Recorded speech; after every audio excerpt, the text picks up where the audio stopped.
Lucilla era una giovane bambina nata in una Roma antica, piena di ombre e di paure. In quel tempo, chi osava seguire la nuova fede veniva perseguitato. Ma Lucilla portava dentro di sé una luce speciale, quella della speranza e dell'amore che la sua anima riusciva a donare anche agli altri, pur senza vedere con gli occhi.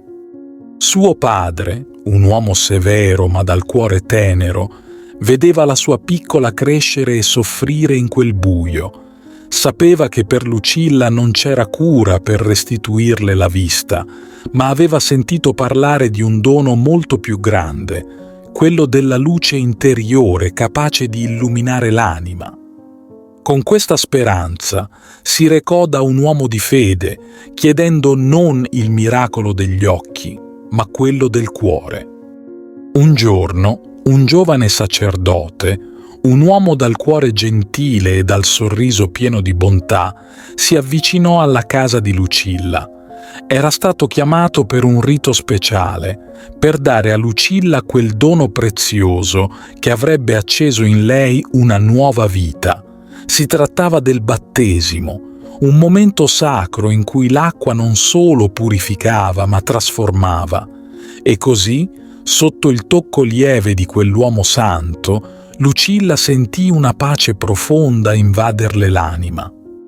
Ma proprio in quell'istante accadde qualcosa di straordinario. Lucilla aprì gli occhi che fino a quel giorno erano rimasti chiusi alle meraviglie del mondo. Vide per la prima volta i colori, i volti e persino la luce del giorno che filtrava dolcemente dalle finestre. Un sorriso incredulo si dipinse sul suo viso e il padre, col cuore pieno di stupore e gratitudine, la strinse forte tra le braccia. La vita della giovane Lucilla cambiò da quel giorno. Lei e il suo papà si fecero testimoni di quella luce che non solo aveva ridato la vista agli occhi della bambina, ma aveva illuminato anche i loro cuori. Insieme abbracciarono quella fede che donava speranza anche nei momenti più bui. Ma in un mondo dove il potere cercava di spegnere ogni scintilla di speranza, la luce di Lucilla e suo padre non passò inosservata. Le autorità non potevano permettere che quel fuoco d'amore crescesse e si diffondesse. Così, un giorno, la vita terrena di Lucilla si spense, come una piccola candela soffocata dal vento, ma il suo spirito, quello no, non si spense mai. Lucilla e suo padre si unirono nell'abbraccio della fede anche di fronte alla fine e la loro luce si accese per sempre in cielo.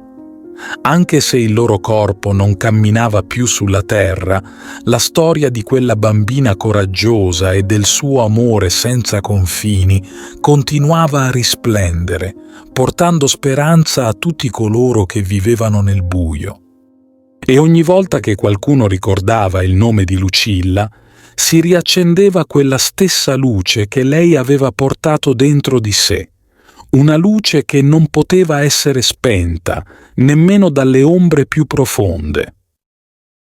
Ti invito calorosamente a iscriverti al nostro canale per darci supporto e permetterci di continuare a creare nuovi video che condividono storie ed esperienze ispiratrici. La tua iscrizione è un prezioso sostegno che ci motiva a condividere più contenuti di valore e a diffondere messaggi di speranza, fede e crescita personale. Grazie di cuore.